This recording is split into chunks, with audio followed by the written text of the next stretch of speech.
Hey beautiful people, welcome back to Simple Holistic Yoga. So today's video is going to be on the Ashtanga style Sun Salutation A.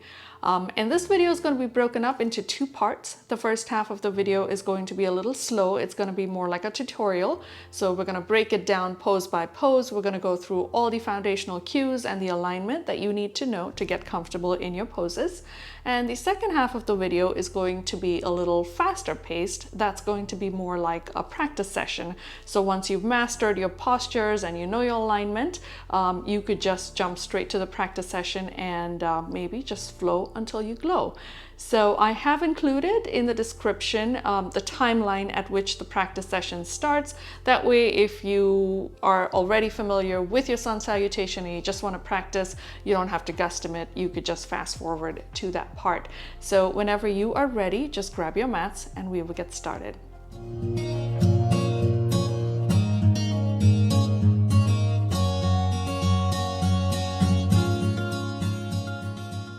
Alright, so before we get started, I just want to point out real quick that the original Ashtanga style A Sun Salutation at some point of time does involve a jump back into what you call Chaturanga Dandasana. And you're going to see that being played somewhere on the screen right now. That's just so you get an idea of what that looks like. However, that is a slightly challenging move, and for that reason we are going to make a modification for that in the Sun Salutation, because not everybody starting out with their Sun Salutations can jump back.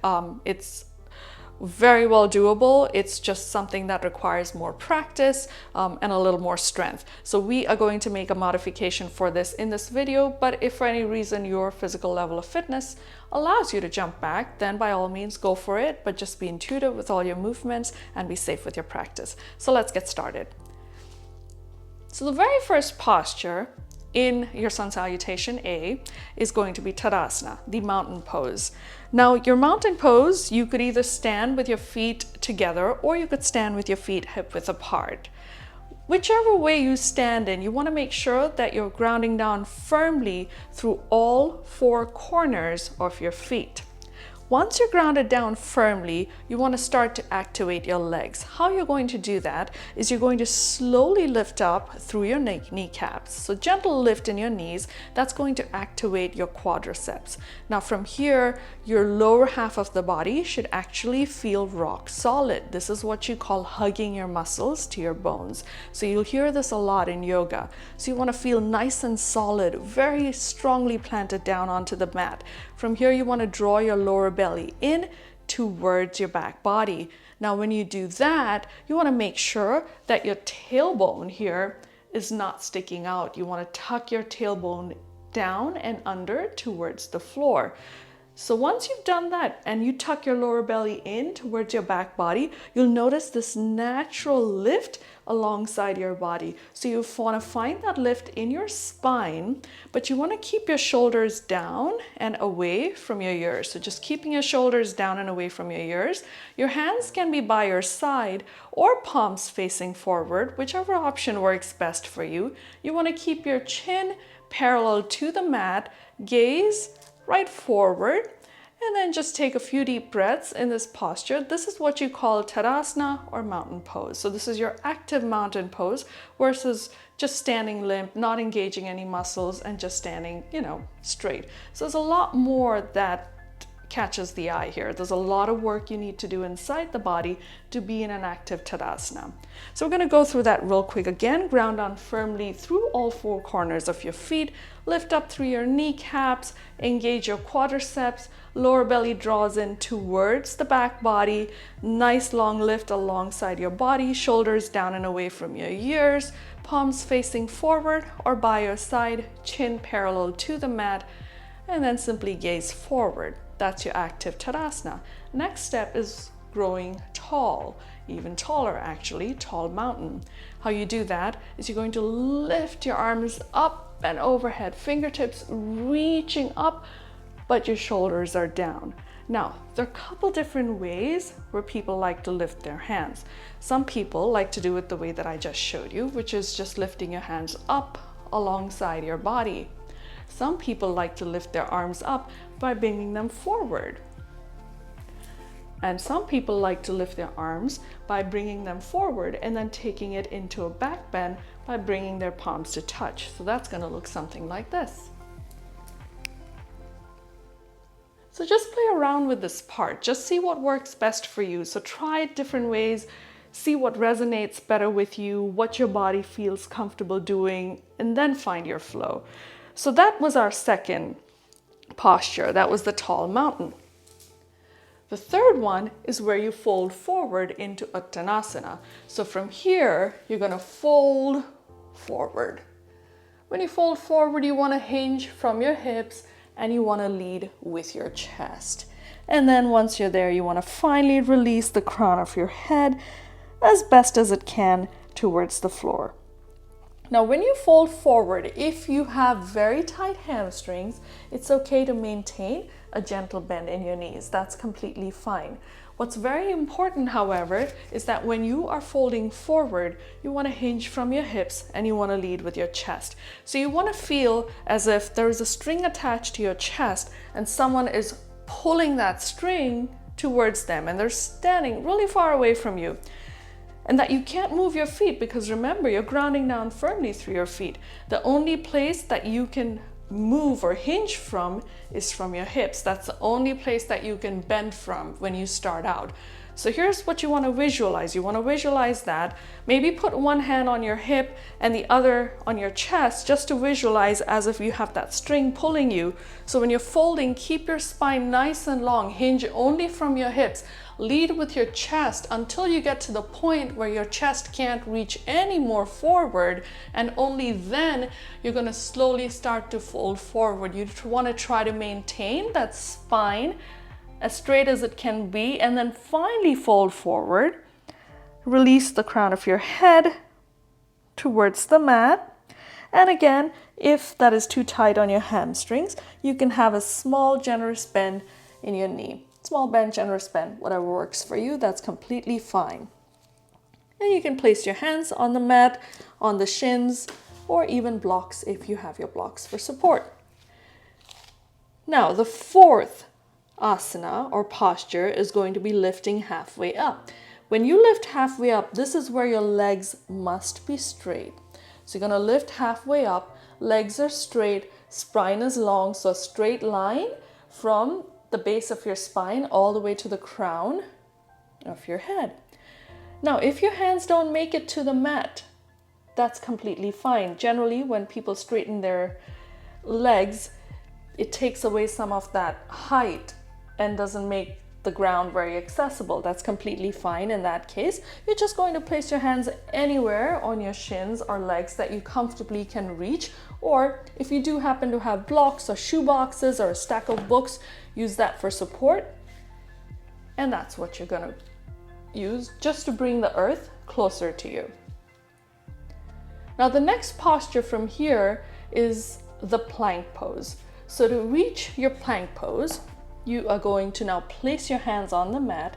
You're going to bend your knees, and then you're going to step back into plank 1 foot at a time. And here you are in your plank pose, looking just like a plank of wood. Now, in your plank pose, you want to make sure that your fingers are spread nice and wide and that your shoulders are just above your wrists. You're on the balls of your feet. You want to feel like your heels are reaching all the way towards the back of the room. Your lower belly is drawn in, rock solid. You want to avoid that. And you want to avoid this. So you want to try to be in a straight line, the best possible for you. Now, another important thing in plank is the placement or how your shoulders work here. So there is a tendency for a lot of us when we first start doing plank to actually plug your shoulder into its shoulder socket. All right. So I'm going to turn around so you can see what I mean. So if I'm in plank here, this is what we tend to do in plank. What you want to do is you want to imagine as if you have two wings coming out from your shoulders and as if you're trying to spread those wings and fly. So what you want is you want to push your arms forward as if you're trying to move your arm, pull it out of your shoulder socket. That's what your plank should look like. It shouldn't look like this. Instead, it should look like this. So I'm going to do plank one more time just so you get a visual. This is what you don't want it to look like. Instead, you want to draw energy up and lift up. This is what it should look. So that, no bueno. This, perfect. So now from plank, our next step is going to be knees, chest, and chin. That's also called Ashtra Pranam. So here, you're on the balls of your feet.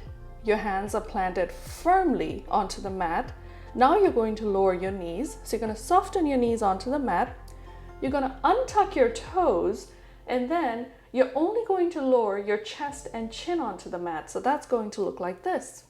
And while you lower your body to the mat, make sure that your elbows are staying in close to your body. So you don't want to flare your elbows. You want to lower by keeping your elbows hugged in to your body. And then from knees, chest, chin, you're going to slowly lower your entire body onto the mat.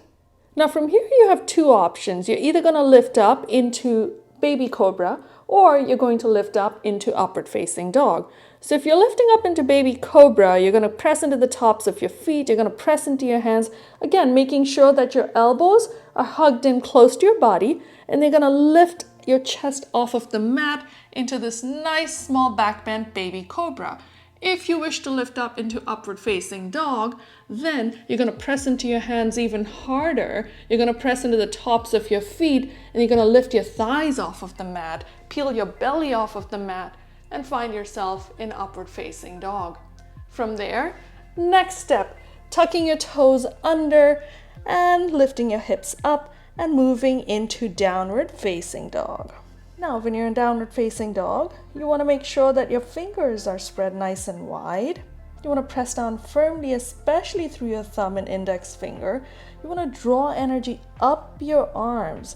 So instead of dumping weight into your wrists, just imagine as if you're drawing energy from the earth up into your arms. That's going to help you take away some of that weight in the wrists. Now from here, keeping your lower belly drawn in towards the back body, you want to press into your heels.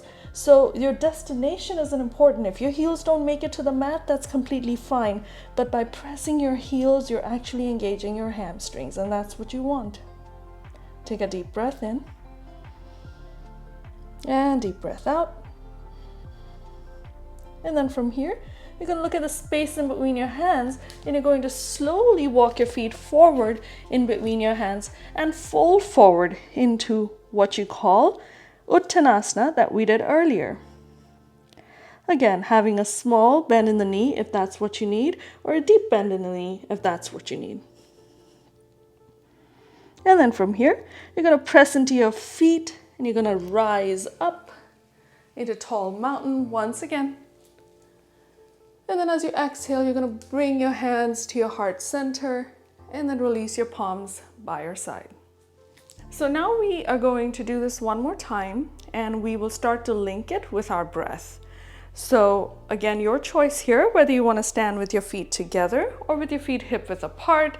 So you want to start by being in your active mountain pose, active Tadasana, engaging your muscles. And then from here, as you inhale, you're going to lift your arms up, fingertips reach up, shoulders down. Exhale, folding forward, hinging from your hips, but leading with your chest. And then fold forward, hands touch the mat, a slight bend in the knees if that's what you need. Just find your comfort zone. Inhaling halfway up, this is where your legs straighten, and if your hands can't touch the mat, it's completely fine. Just place your hands anywhere on your legs, making sure that you have nice length in your spine, and you want to reach and grow tall through the crown of your head. Exhale, you're going to plant your hands and step back into plank. Remember, you don't want to do this. Instead, lift up. And then exhale, knees, chest, and chin. Inhale, baby cobra or upward facing dog. Exhale, downward facing dog. Look at the space in between your hands. Slowly step your feet forward, walk your feet forward in between your hands and fold forward. Inhale, rising up, growing tall, tall mountain once again. Exhale, hands to your heart center and then by your side. So now that you've got your Ashtanga style Surya Namaskar nailed, let's do the practice session. So as I mentioned at the beginning of this video, in this practice session, I'm going to record myself doing the Sun Salutation and then loop it around several times so that you can practice this as many times as you want and just keep flowing until you glow. So let's get started. I'm going to start with your feet together or feet hip width apart. And then let's begin from our active Tadasana. Inhale your arms up. Exhale and fold, hinging from your hips, leading from your chest. Inhaling halfway up. Exhale and step back into plank. Lowering down, knees, chest, chin. Inhale, baby cobra or upward facing dog. And exhale, downward facing dog. Look at the space in between your hands. You're going to slowly walk your feet forward in between your hands and fold forward. Inhale, arms reach up. Tall mountain. And exhale, hands to your heart center. And then by your side. Inhaling, reaching up, growing tall. Exhale and fold. Inhaling halfway up. Exhale and step back into plank. Lowering down, knees, chest, chin. Inhale, baby cobra or upward facing dog. And exhale, downward facing dog. Look at the space in between your hands and just walk your feet forward and fold forward. Inhale, arms reach up, fingertips reach up. And exhale, hands to your heart. Inhaling, growing tall. Exhale and fold. Inhaling halfway up. Exhale and step back into plank. Lower down, knees, chest, and chin. Inhale, baby cobra or upward facing dog. And exhale, downward facing dog. Look at the space in between your hands. You're going to slowly walk your feet forward and fold forward. Inhale, reaching up, growing tall. Exhale, hands to your heart, and then by your side.